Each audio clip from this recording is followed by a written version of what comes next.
Ho, ho, ho! Ho, ho, ho! That's right. There is no snow, but Santa has sled, and he's basically has a sled down all over the malls of America. You got it, folks. He's landed. It's not something you want to know about, but yay, it's before Thanksgiving, but gosh darn. You know what else has landed? The off night. That's right, folks. The off night is on for tonight, and your host and MC, and well, stop calling him the MC. We'll just call him the host of the most. Mr. Mark Sweetman is going to be on, and he's got all his guys hanging out, waiting to go. Ho, ho, ho! Let's not blow that snow.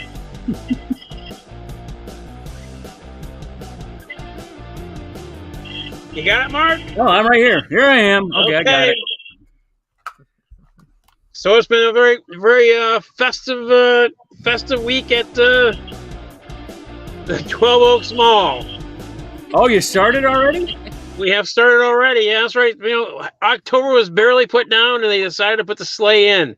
And they have a sleigh at the 12 Oaks Mall. It's amazing. It's huge.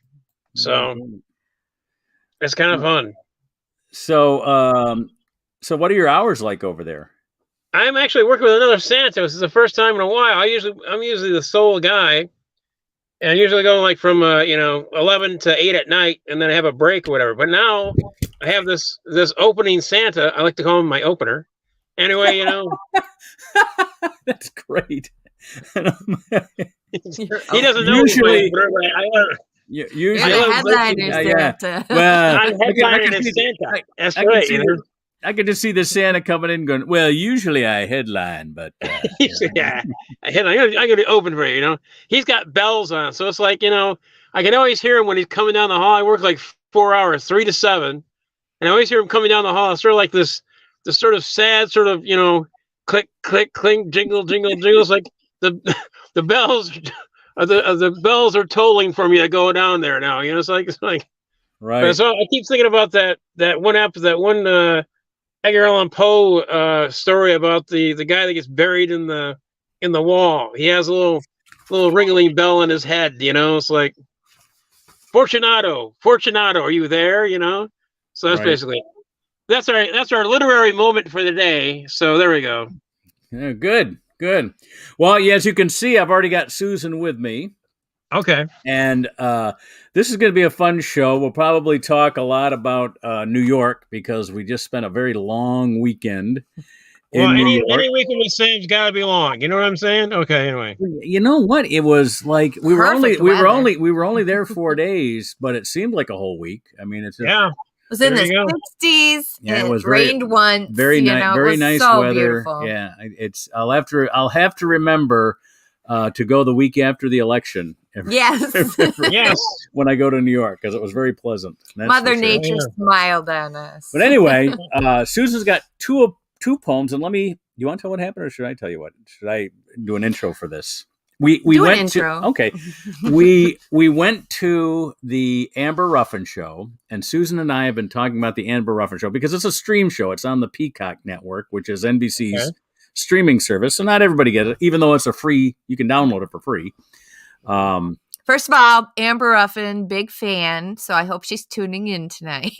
She knows. Yeah, she knows us. We're personal friends. We're personal friends now. I mean, we had an interaction with Amber Ruffin.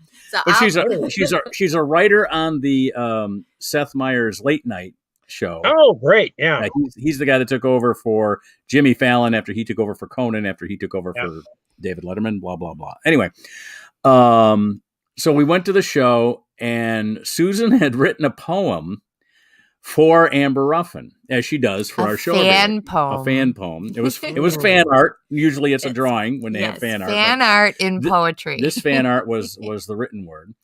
And so the warm-up comic, who did a great job, Reezy, she has like 4 T-shirts to give out. Yeah, so she gives away T-shirts to people from Michigan who came the furthest away, and they happen to be sitting next to us. So I don't get a T-shirt, even though I'm also from Michigan and came just as far. They were from West Bloomfield. So I guess technically they edged us out by a couple miles. Yeah, really. Yeah. Oh, yeah.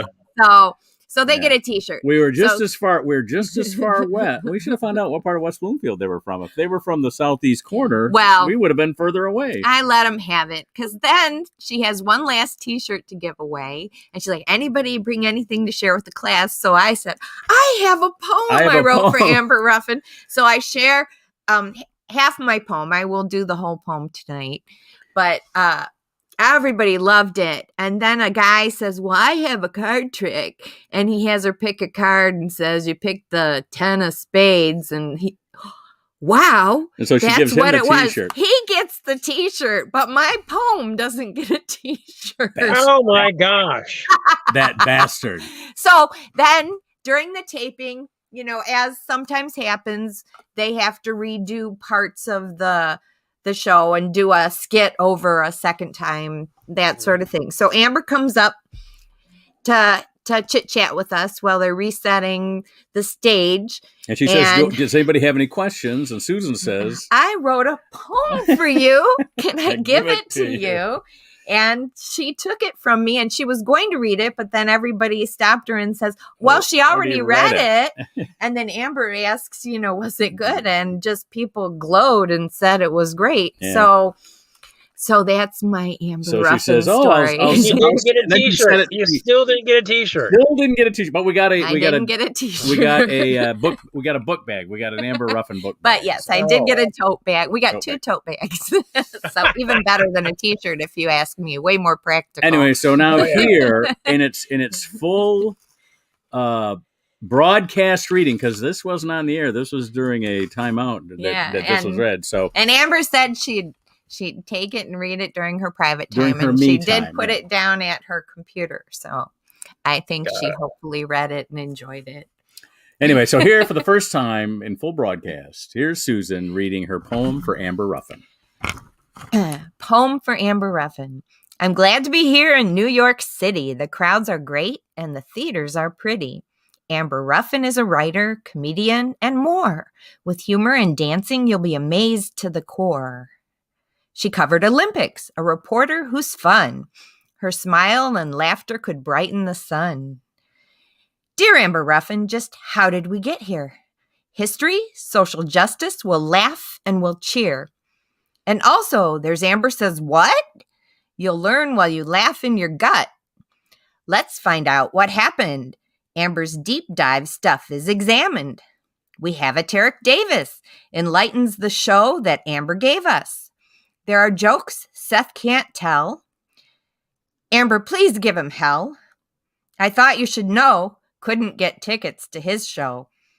But that's all right. It is really okay. I came to see Amber's show anyway. The lullaby at the end is so sweet. Don't miss this part because it's a special treat. As a mom of 8 children, I'm thankful you're there. To be a role model, show the world that you care. Dear Amber Ruffin, there's one more minor thing. Please don't be offended if I cringe when you sing. Well, just a little bit of a bummer at the end there, but she does often. She's so talented. She needs singing lessons. She needs a little bit of work on the singing, which, I mean, either you can carry a tune or you can't. And she's so good. I don't mind when she sings at all, but she's not a singer, if I can say that. Yeah, you can say that. I can say most fan art is glowing. Oh, read the regular. Read the news poem now. Here we go. Okay. Here's. Anyway, that's our Amber Ruffin. And now, here's the news in verse. The news in verse. Student loan forgiveness is stuck in the court. Applications halted, a program we should support. An air show collision, a Nebraska shooting, Republican losers still ranting and hooting. Midterm elections are at a close, a few runoffs, but God only knows. Let's have our country back. Do you still care? Take those political ads off the air. All right, Susan, Sweetman. Cool. Hey. What? Thank you. There you go. I like to No. see hot sex on the screen. That's good. That was yeah, and that's about as hot as we get here. So. Well, that's great. That was great poems. Those are two great poems. All right, now I Andy. like that. Now Andy, before we bring our the rest of the regulars out here, did you notice that behind me here is your yes. is your stage sheet? Yeah, I finally I ordered it from China, which is why it took so long to get here. Yeah, but it's great. It fits in about a 3-foot long little carrying case, and it wraps up really nice, and it's so light. I think it's going to work out great. Oh, excellent! No, excellent. I'll bring it next Sunday. So, Oh, how'd the show go last night without me there? I wasn't there. I ended up having to. I was tied up here at the North Pole. We'll have to ask Jason. We'll have to ask Jason then. That's Jason. Yeah. So let's bring Jason out. I'd bring. Sam keeps going in and out. We may have problems with Sam tonight. Oh no! That'd be a shame. Jason, how'd the show go last night? Steaming dung heap. Uh-oh. Really? No, actually, it was great. I just been wanting to say steaming dung. I forget it's Jason. A steaming dung heap. Steaming dung heap. I'm a German, so that was the third or fourth film, and I spent the afternoon on the Amber Waves podcast. But never mind that; it's a PJT reference. Actually, what was nice was it was actually really. We had a great audience. Good. We had a really great audience. I knew that was coming.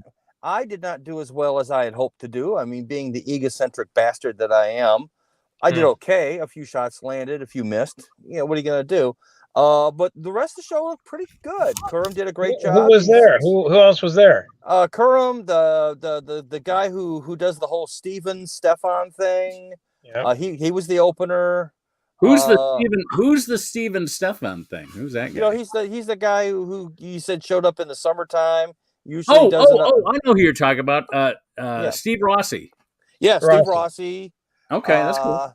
Let me see. Vivian sadly was not there. Blaine Drews was there, and he was working on some new material, which is good because I think Blaine is really good, but he just needs to get a little more material under his belt, so to speak. And no, I'm not trying to get under his belt. That will happen soon enough. But I won't have to try. Well, he is young and good looking, so there's that. He is. I mean, and I would do things to him that would make him want to be in the next Deliverance movie if he had a choice, which he won't. You know what? I mean, that reminds me. I've thought about this before. It'd be great if we had a DJ that was really quick with sound effects. And, just to have the dueling banjos, just the first five. You got a pretty mouth. All the wonderful things that we've come to associate with that trope of a movie. I did not get to stay for the whole show because I had to get out and work for a living. So I did not get to see the usual debacle that is Joe the Animal. But again, it really was a good crowd. It really was. And even though Joe and I spent 50 minutes. And the only reason it was 50 and 7 hours because I decided I'm a professional, so I was like my therapist. I had 50 minutes. Right. You got 50 minutes. We got to get exactly. So, and since most of that hour seemed like therapy anyway, he has a new piece called Junior High Heartbreak, and I helped. And I've got an indictment with that name. Yeah, it's about the time that me and Lindsey Graham went out on a double date. And we stopped by the boys' swim Lady G. Lady G. Here we go. Turns out the G for Lady G is Grant. Well, I just was a little embarrassed to meet him there at the same boys' swim meet, but yet it's like, well, Lindsay, we're here, you're here, our intendeds are here. Let's get off to Chuck E. Cheese and get some roofies in the milk there, and then get this show on the road. I mean. Sorry. You sound like some of the fathers in the Santa line. Okay, Yeah. Well, there's a reason why I used to love what John Stewart would say about Lindsey Graham. He'd go, "Oh my goodness, somebody get my fainting couch." There's only one politician I despise more than Lindsey Graham, and of course that's Mitch McConnell, who I've said repeatedly, when he's not being the naked greased footstool while Hillary sits at her skull made out of throne made out of skulls, should be dropped down an abandoned Kentucky coal mine until he bounces off Dick Cheney's soul. I mean, he's everything. The one I despise besides Trump, and I despise more than Graham, is Marco Rubio. Oh, well, he's the Desi Arnaz of the party. I mean, he has a certain comic except relief. Desi Arnaz had talent. This guy. Well, I said sort of. I didn't say exactly. Yeah. Oh, okay. But this is a guy who lives in Florida, where 70% of the people are over 60, and he's trying to pass a bill to get rid of, not pare it down, get rid of Medicare. That's a Republican. That's what Republicans do, Sam. And they elected him. And he won handily. Yeah, I know, but this is why we're the stupid party. These are the people we put in there, and we wonder why we're hated. Can't figure it out. They make laws we have to obey. That's what kills me. No, can't figure it out. And then he's going to try and nationalize that approach as if it's going to go over well, right? You know, I mean, Social Security's damn near 100 years old. It's not going anywhere. Let's just get over that, right? And it is financially solvent. It's not going broke. Anywhere. It's not going broke, by the way. It's financially solvent. They keep saying it's going broke. It's not broke. It would be nice if maybe we spent a little bit less on our defense budget. I think we could both agree on that. Maybe, cut it in half. Maybe quit bombing the rest of the world. We spend more than 7 European countries combined. Yes. Yeah. More than most of the rest of planet fucking Earth combined. But don't worry, we're the best arms exporter in the world too. So I mean, if you want something shiny, hot, expensive, and deadly, belly on up to the bar. The guys at Lockheed Martin or Northrop Grumman. Isn't that what you say all the time? Isn't that what you say all the time, Jason? If you want something shiny and hot, belly up to the bar. Belly up to the bar. You're not going to get it, but by the time we're done, you're not going to notice. Remember when Donald Trump announced his presidency and he went on the escalator rather? Oh yeah. Things are so bad for him now. He has to use a Stairmaster. Well, there is a rebellion brewing within the Republican precincts. There is. Don't have your pulse on the part of the Republican Party, but Donald Trump's time is pretty much, if he were just simply to lay back, try and play kingmaker with bad hair, that would be tolerated. But the fact of the matter is, and this is true of the Democrat Party, you ran, you lost, you're a loser, shut the fuck up, get back in your hole, stay there. Maybe after a few terms, you could be trotted out as some sort of totem from a previous time, like we did with Jimmy Carter. I always said if Al Gore can concede to George Bush, and if Hillary Clinton can concede to Donald Trump, then Donald Trump has to, as you just said, just say thank you. I tried, I lost. Yes. Exactly. Hey, can I tell you something, Jason? Yes. This is just in Michigan now, and obviously Sam's from New York. By the way, let me roll this past you real quick. The only time I'll get to use this joke: worst gay porn name, Tudor Dixon. I'll never be able to use that one again. I didn't hear it. I'm sorry. I said the worst gay porn name, Tudor Dixon. Tudor Dixon. There we go. She ran for governor here in Ann Arbor, but you put the I know. Yeah. But you just her campaign slogan was "You bet on the bitch." Well, couldn't no one grab her ankles for the Van Andels more than Tudor Dixon? Well, she did. Man. She did that. She did that erotic vampire film, and that was not that long ago. It's not like she did it when she was a kid. Did she?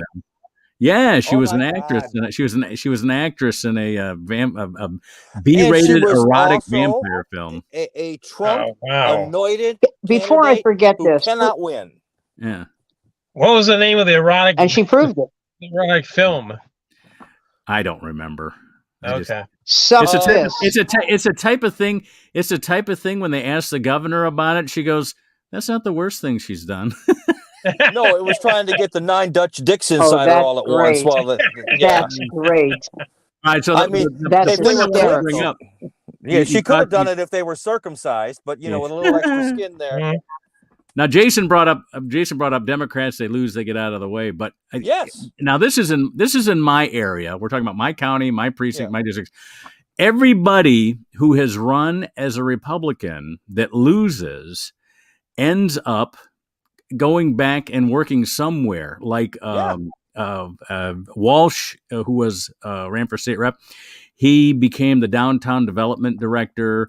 and then another guy went back and worked for his father's construction company. That fucking shyster, what's his name? Engler ended up working for a consulting firm on some K Street in Washington. But DC. the Democrats that lost, they're now on the board of commissioners they're the ones that are on the Michigan State, U of M, even our local community college and school boards. Yeah. Those are the people.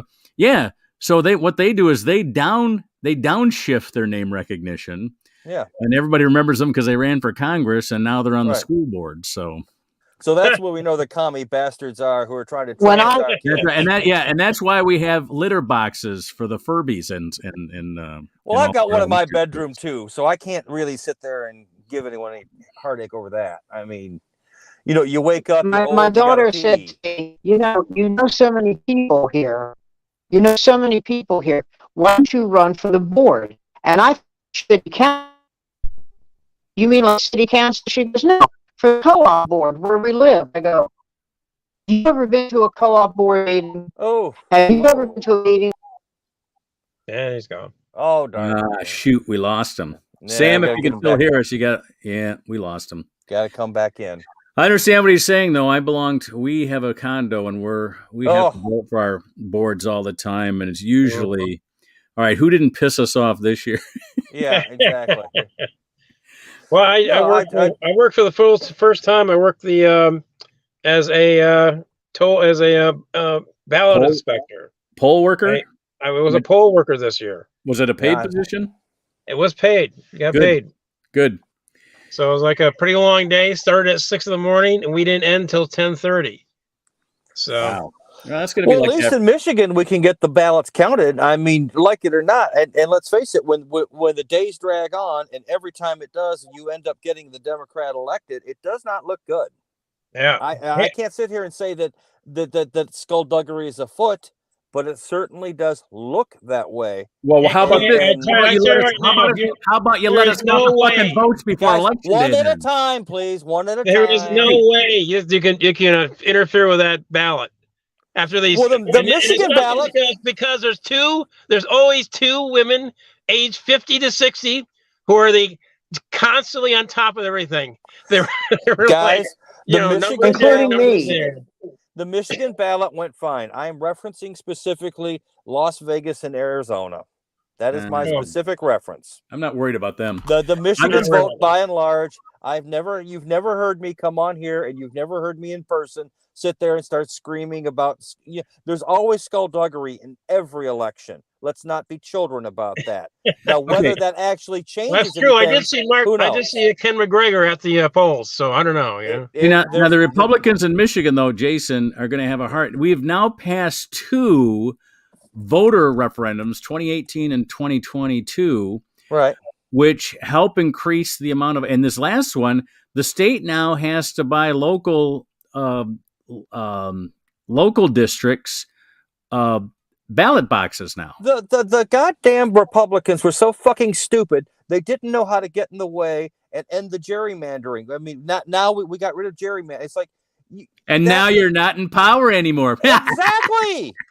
It's like, what is so fucking gerrymandering has been around since the beginning of time. It's what you do when you have the chance to screw your opponent. You do it deep, wide-hearted, continuous. You don't even kiss him on the back of the neck or buy him a couple shots of MD 2020. Well, you might do that, but but that's what you do. And the fact is, they didn't do that.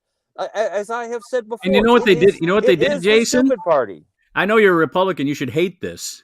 Yes. Well, what they did was they publicly said, "Why don't we stick all the blacks in 1 or 2 districts, right, so that we can have a majority, and they still have their now." And you see when they redistricted and all the, there's no black representative from Detroit now. It's an Indian and a Palestinian that represent Detroiters. Okay, but but let's look at that also, Mark. Are you saying an Indian and a Pakistani or whomever? No, Palestinian. Palestinian can't represent, and there is a huge Arabic population in this region. I tell you, Jason, I say to everybody that says I'm talking about Republicans tried to use that to stop this redistricting because there would be no black representatives from Detroit. Republicans are idiots. We agree but on the that. Republicans used that to try to stop the redistricting because they had the advantages with the gerrymandering. But I still ask the question. I haven't made my point, Jason, and I'm going to make it. I'm going to barrel through here. All right. Detroit, Michigan has an 85% African-American population and a white mayor who was a write-in. He wasn't even on the ballot. That means of those 85%, at least half of them decided to stop at the ballot process and write in his, and they had to spell it right. And they were making a big deal about the spelling of his Wait, name. are you telling me that black people wrote something? Come on. Damn, that's the most Republican thing you've ever said. We're all racist now. Thank you, Sam. We're all bigots now. I'm telling you. And the thing is, Republicans say that's the reason why there's voter fraud, because black people would never write in Mike Duggan's name. I didn't say fraud. I said shenanigans. Is there not an election? I mean, let me tell you something. There used to be Detroit has a white mayor. There was a magazine called New Times from about 40 years ago, and they did an article about the dumbest congressman. Not congressman, the dumbest legislators. Sonny Bono? No. Sonny Bono was Everett Dirksen next to the people I'm talking about. Okay. Okay. All right. No. Thank you. That was a joke for all of you over 60 out there. Yes.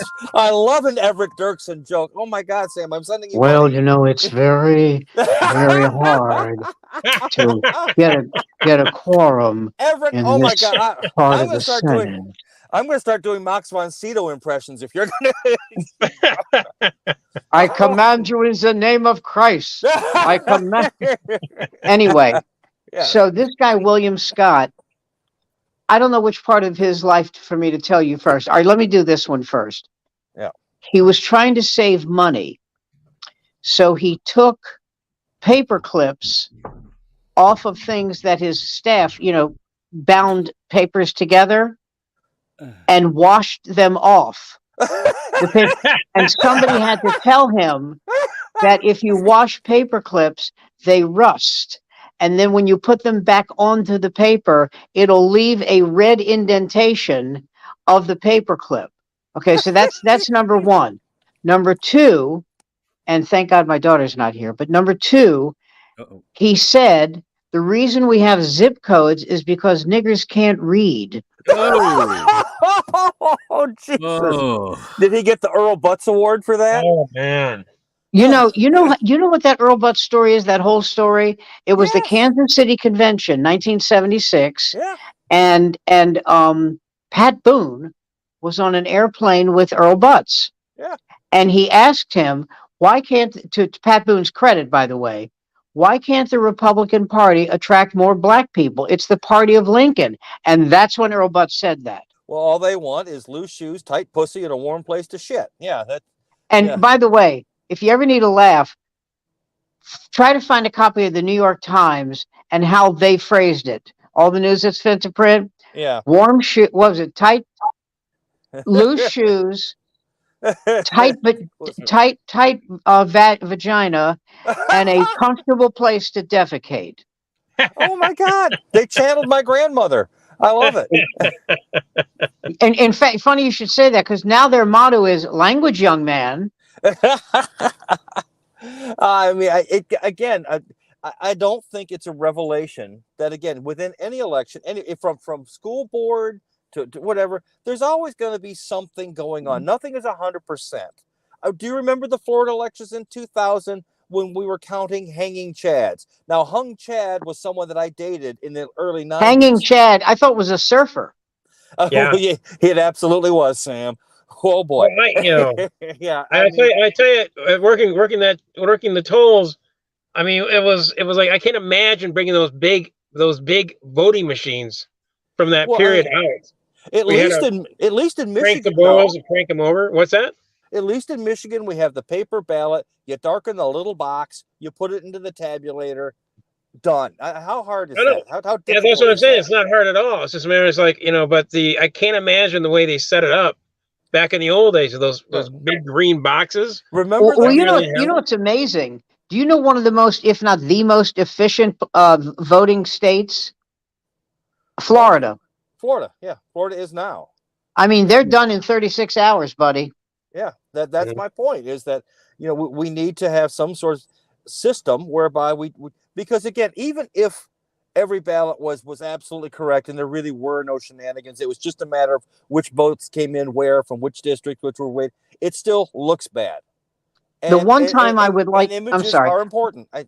That's all I'm saying, guys. the one time I would like to be a reporter is to stand in front of Herschel Walker and say, because he said, this game's going to go to overtime. So I said, well, you're a football player. What was extra innings like? And he would, and he would answer. He would answer. He would. Yeah. He would have. I mean, Did you heard what Chappelle called him, right? No, what? Observably stupid.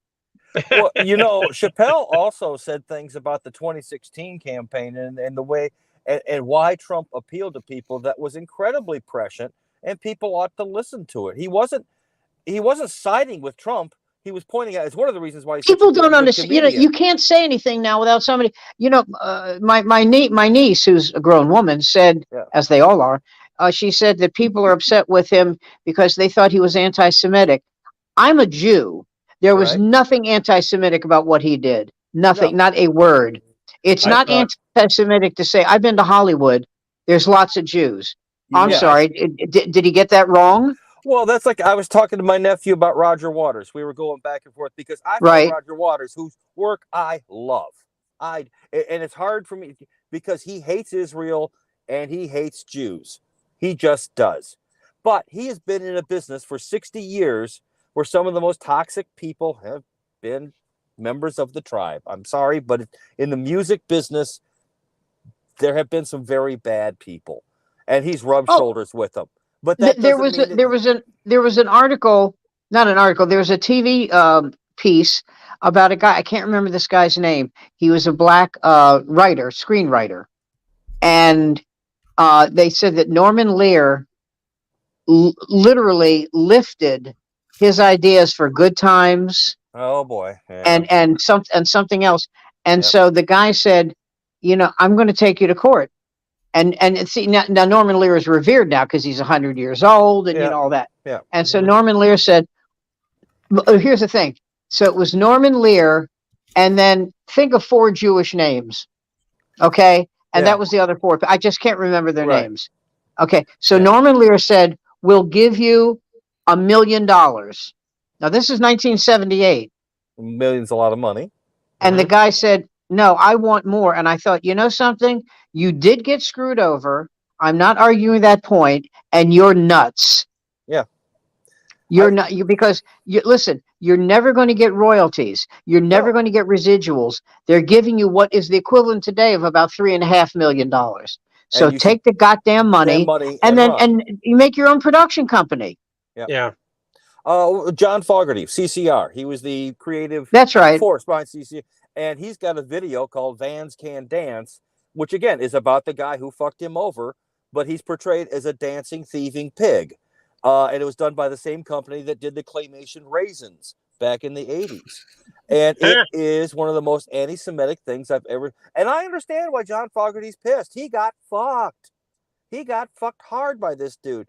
But you know what? On. He's let his anger... Everybody in that era got fucked. But I mean, he didn't even get dinner. He didn't get a peck on the neck. He didn't. And you know what? Even if that's all true, that doesn't mean that it's right to use your whatever platform, whatever, to go out there and do something that's really that toxic. You remember Larry Sanders Show? Yeah. Yeah. Okay, so in the Larry Sanders Show, I love this line. In the Larry Sanders Show, Wallace Langham, who played one of the writers on the show, wrote a very homophobic piece of joke. Right. And so Artie, played by the brilliant Rip Torn, brilliant, Emmy-winning Rip Torn, walks up to Wallace Langham and says, "You stupid piece of shit. Are you out of your goddamn mind?" He goes, "Do you know who runs this business?" And he goes, "Jews." He goes, "Gay Jews." God damn, Sam, you got range. You can do Everett Dirksen and Rip Torn. You little shit. God, I miss Rip Torn. Sam, He's so the good. best line. One of the funniest things about Rip Torn was on the Larry Sanders Show. Elvis Costello was one of the guests. Yeah. And Rip Torn said, "Now listen to me. That guy is a goddamn ill-tempered little shit. Don't talk to him. Put him on the show. Let him do his music and get him the fuck off. We're done." and Costello's not like that at all. He's a very nice guy. He's very personable. But everybody walked by him like he had the plague. So he'd go, "Excuse me," right by him. "Excuse me," right by him.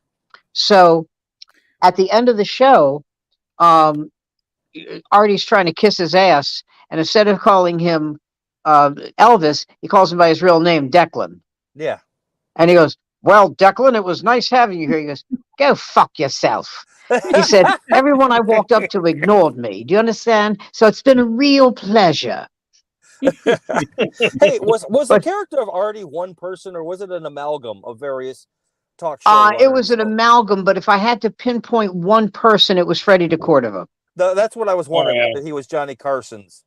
Yeah, if I had, but Freddie was much more mellow than that. Yeah, he was more mellow than that. But Johnny was less than charitable to Freddie in the last years, and yet Johnny was tough. Johnny was not Johnny was it's always saddens me. I found out two of the most influential names in the history of late night talk shows are David Letterman and Johnny Carson, and the one thing they both have in common were unloving, strict, cold moms. Yes. Yeah.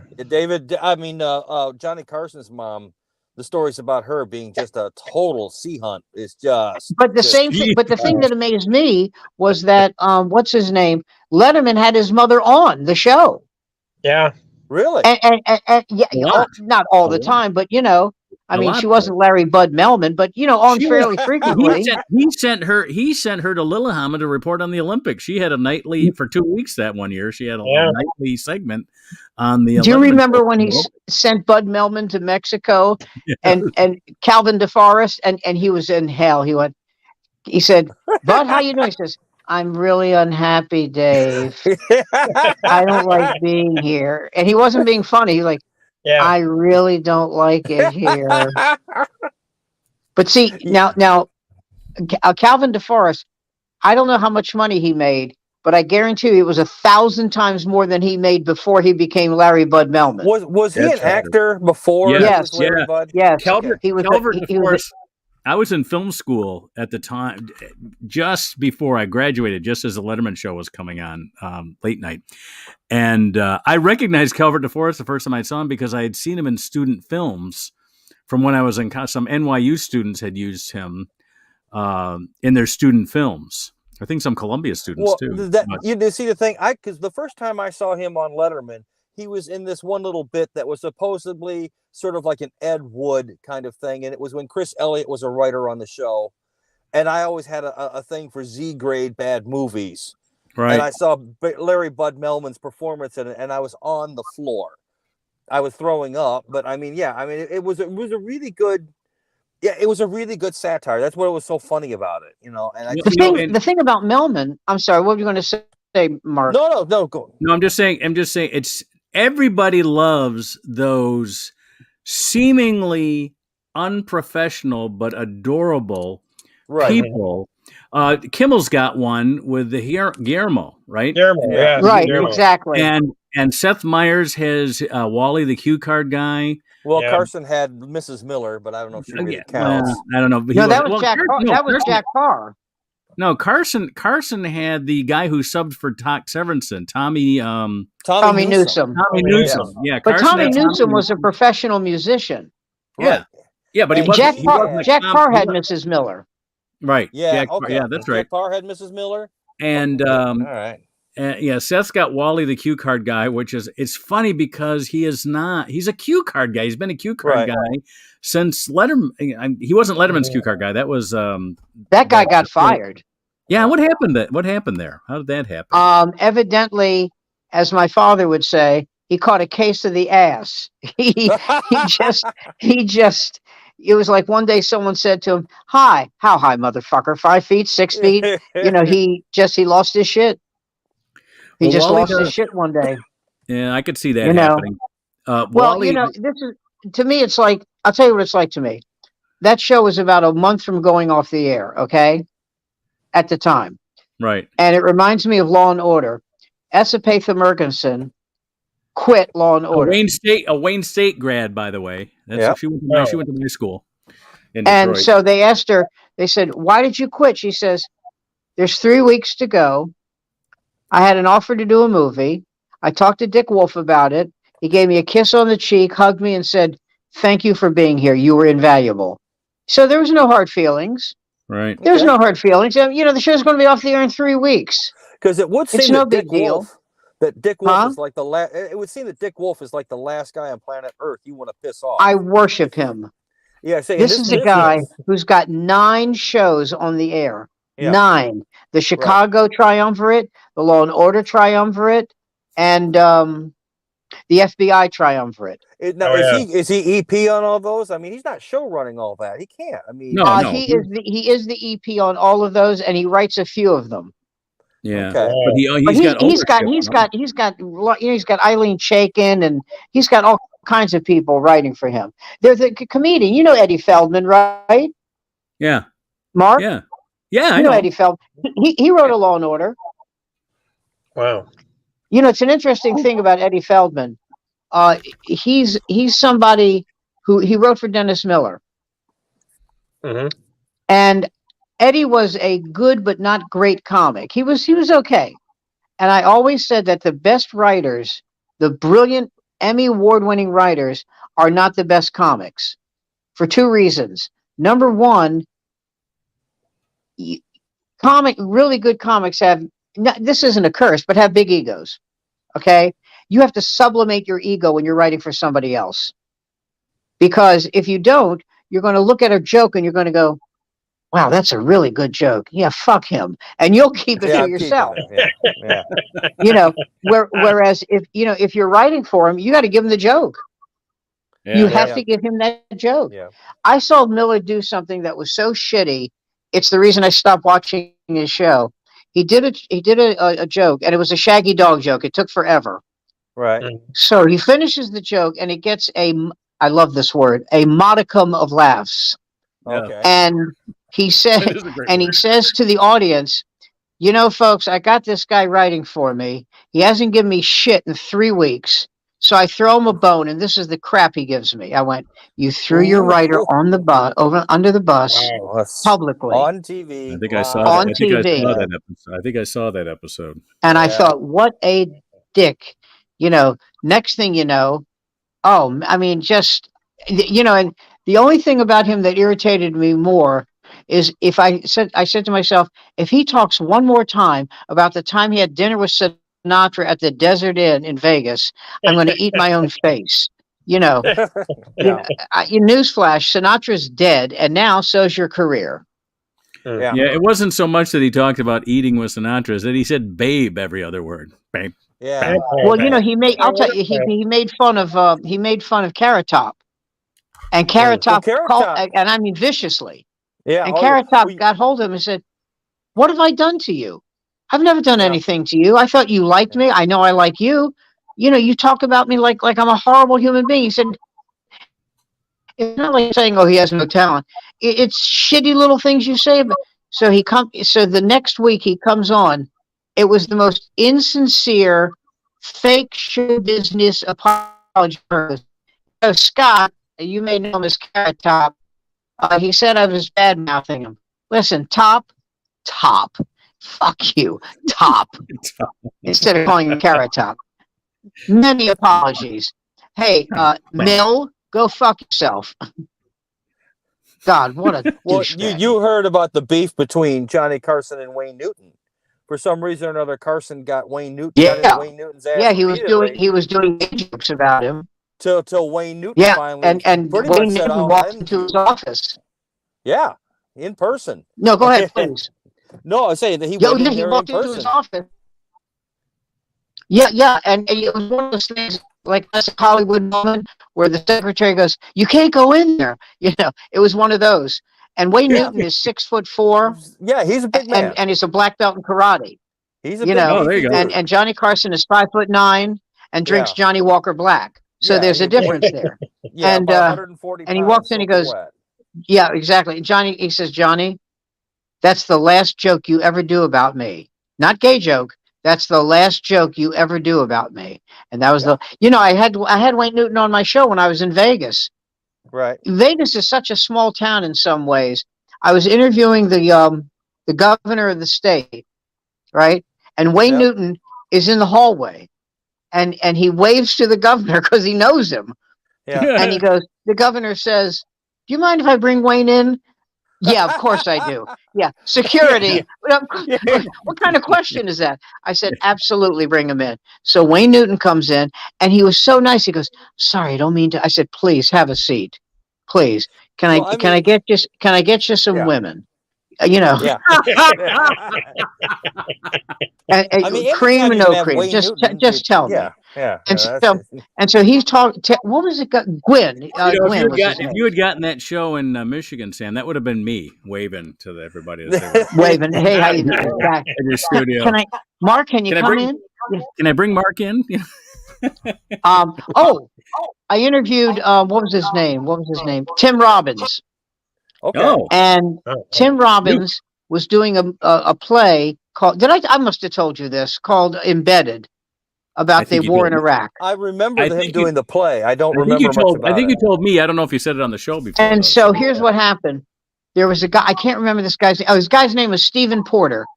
If you saw the movie Best in Show. I'm just not going to be on camera for a couple seconds here, but I'm not. Okay, remember the movie Best in Show about the dog show? Yes, great Christopher. The guy at the end of the show, at the end of the movie, who's talking to Cookie Googleman, whose dog won, right? Catherine O'Hara, and he goes, "Remember this? I'm not wearing underwear." And she goes, and this is still perfect. She goes, "Bulge." Bulge, is that you? Bulge. He goes, "I'll tell you, girl." He says, and she goes, "You've grown." He goes, "I'm growing right now." And her husband is banging his head against the microphone. Anyway, so he was in this movie. He was in this play at the in New York, Embedded. With what? Mm-hmm. So Barbara and I go to see the play because we got comp because I'm going to interview him, and this guy Stephen Porter is outside smoking a cigarette, and I walked up to him and I said, "Listen, I saw you in Best in Show. I thought you did a really nice job." He goes, "Thanks, man. That was nice. I appreciate that." So the next day I have Tim Robbins on, and I said to him, "You know the guy who's in your play, Stephen Porter?" He goes, "Uh-huh." He goes, "I saw him in Best in Show, and I complimented him, and he was really thrilled." And Tim said, "Yeah, well, someone at his level would be thrilled." I said, "Someone at his level?" That last part. We're losing you, Sam. I'm sorry. Damn it. We're losing you. Damn it. Are you far away from your mic? How about now? Yeah, better. Okay. How about now? There you go. Yeah. So I said, I said, he was really thrilled that I complimented him. And Tim Robbins said, "Yeah, well, someone at his level would be thrilled." Tim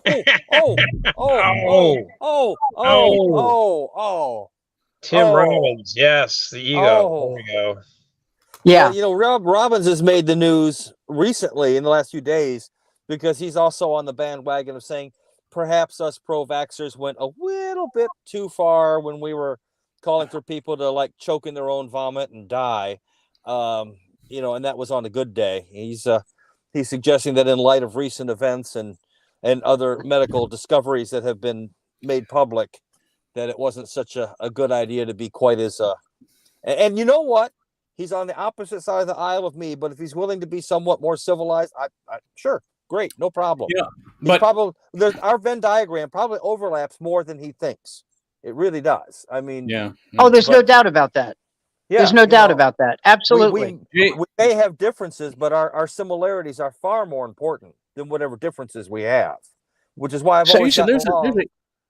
There's a gulf of difference, Jason, between you and the rest of your party. So.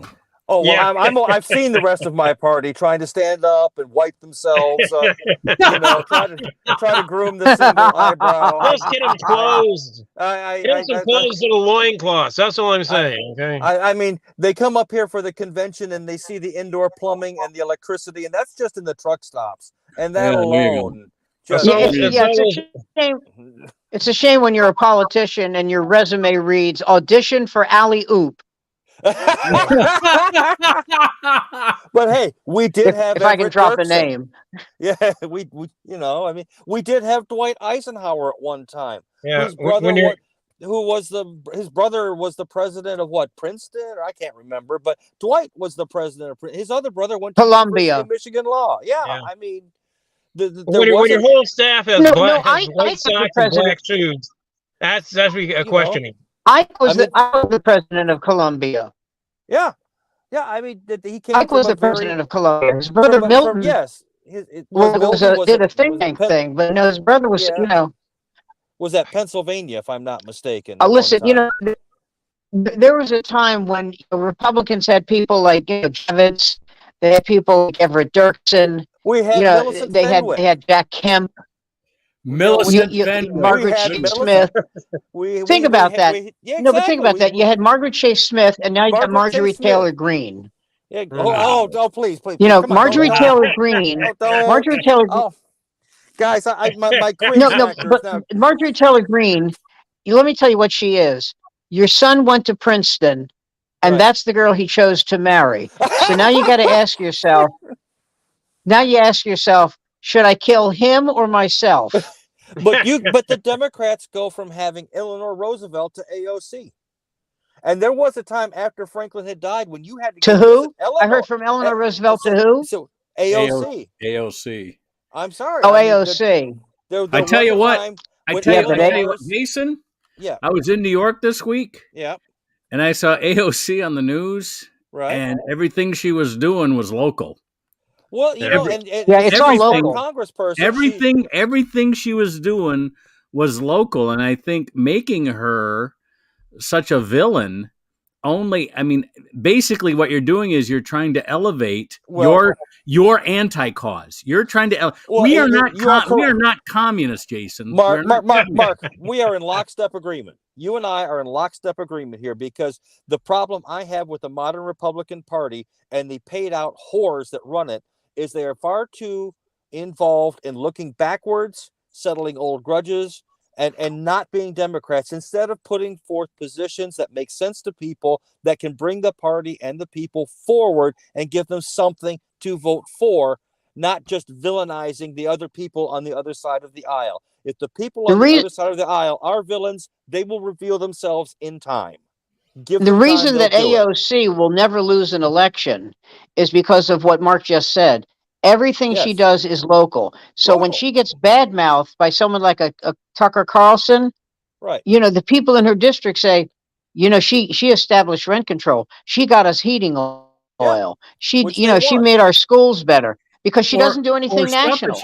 Stuff she doesn't even legislate. I was there this weekend, and she was there for some fundraiser for kids that didn't win her any votes. There were people that were already going to vote for her, and she was just there because she thought that a congressperson should have been at this particular fundraising event. Just like Debbie Dingell, who's a congressperson. Exactly. Debbie Dingell is a perfect example of that. She is always in this district. AOC reminds me much more of Debbie Dingell than you might realize, because she's local. Is not my favorite person in the world, but I voted for her because she's good at what she does. And I'm sure I don't know who the Republican turnup was. I couldn't even be bothered to find out. In your district, Jason, The woman that ran against Debbie Dingell did not show up for any public appearances after she won the Republican nomination. Well, you did hear the part where I said I voted for Debbie Dingell, right? Oh, yeah, I did hear that part. Yeah, but Debbie Dingell, when somebody asked her, "Are you going to debate your opponent?" She goes, I'm not going to debate anybody who's not going to seriously run for the spot. I thought that was a great line. Well, you know, the person who Debbie Dingell ran against, I don't know her name, but I know this. You know how like somebody gets to the Super Bowl, a team gets to the Super Bowl, and they know they're going to get their ass whipped. They know it. And it's like, we're just glad to be here. We're just happy to be here. Well, that's what it's like. It's like when the Tigers were in the World Series against the Cardinals and the Giants. But then again, look at Sonny Bono. We make fun of Sonny Bono, but his wife Mary went on to be a pretty good congressperson for her area. You know, I mean, it's possible that it can be done. Is it true that she's the one who tripped him while he went skiing? If it is, I think it is. Yeah. Hey, let me tell you something about Sam, because Susan and I got to spend a lot of the weekend with Sam and Barbara. Yesterday, we go to lunch at a bagel shop, an overglorified bagel shop. They have some great sandwiches there. And Sam goes, as we're getting close to Lacey, I'm just going to have a coffee. Get me a regular coffee with some cream and sweet and low. All right. So now what he goes, he goes over and he pulls the 74-year-old Jew getting a seat. Now that he's not on the street with a lively step, he's kind of like bent over a little bit. He goes, mind if I sit? And once he sits down, he's now holding court. He starts going. He's introducing himself to everybody around. Susan and I are in line getting our lunch. By the time we get back to the seat with our lunch, he's got like 8 people around him laughing. He puts on a show wherever he goes. It was great. Wow. You know Frank Santarelli? Sure do. We had him on our show one time, remember? That's right. He says to me, this made me laugh so hard. He goes, you know, it's amazing. People think you're personable, but I know you.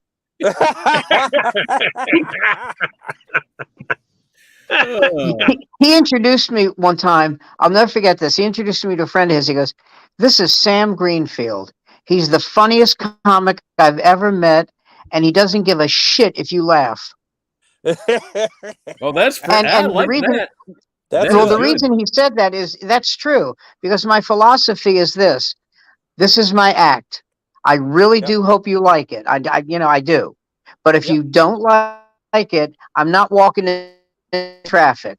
Okay. Right. I don't live for your approval. I really want you to like it, but if you don't. Now, one more thing. If you heckle, I'll have your wife killed. Okay, and I'll have her killed in front of you. See, I don't want you to die. I want you to remember I killed her.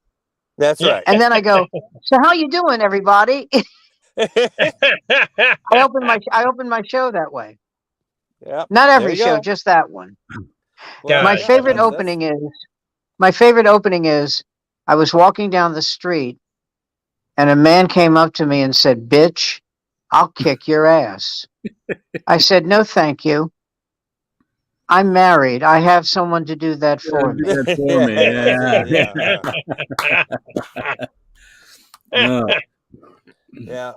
No, but Sam, I'm glad you said that, because last night I was, like I say, it was a little hit and miss. But at one point, I just decided to do a rant that I had been working on because they weren't digging me. And the good news was that there was like one guy in back who I could tell heard every word and laughed his ass off. So, okay, maybe it's not a rant for everyone, but I know there's something there. And by the way, I hear the music, so I'll shut the fuck up now. No, the music the music starts automatically at 58 minutes. So someone said to me, someone who knows. Oh, by the way, Rick Newman. Update on Rick Newman. Yes. From Catch. Yes. There's a fundraiser for him. He has cancer and he's had 2 open heart surgeries. Ooh. Holy shit. Oh my God. Oh, that's rough. Wow. And that beautiful blonde girl who was about 23 years old when they married. Yeah, we were talking about her the other day. Wow. Still together. Wow. All right. Wow. Well, Bud's Friedman's young honey stayed with her too. Oh, you guys heard that Bud Friedman passed away, right?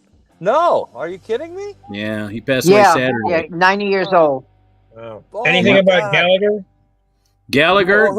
Well, Gallagher's been dead to me for years. So Gallagher has come back. I mean, Gallagher saw the light there a few years ago when he had a heart attack. I mean, they actually he was. Well, no, it's a fact. He was out, and the doctors brought him back. He was gone, and he was another. Yeah, you know, and he's a schmuck because he smokes.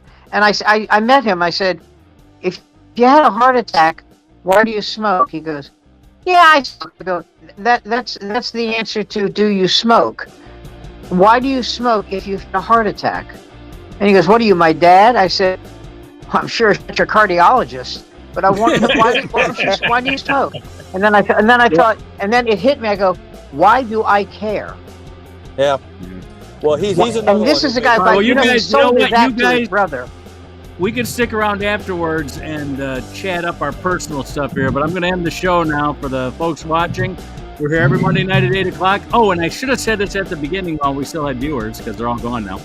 But please hit the like button and the subscribe button. I don't know why I haven't been doing it. 2.5 years we've been doing this show, and I've been forgetting to tell people that.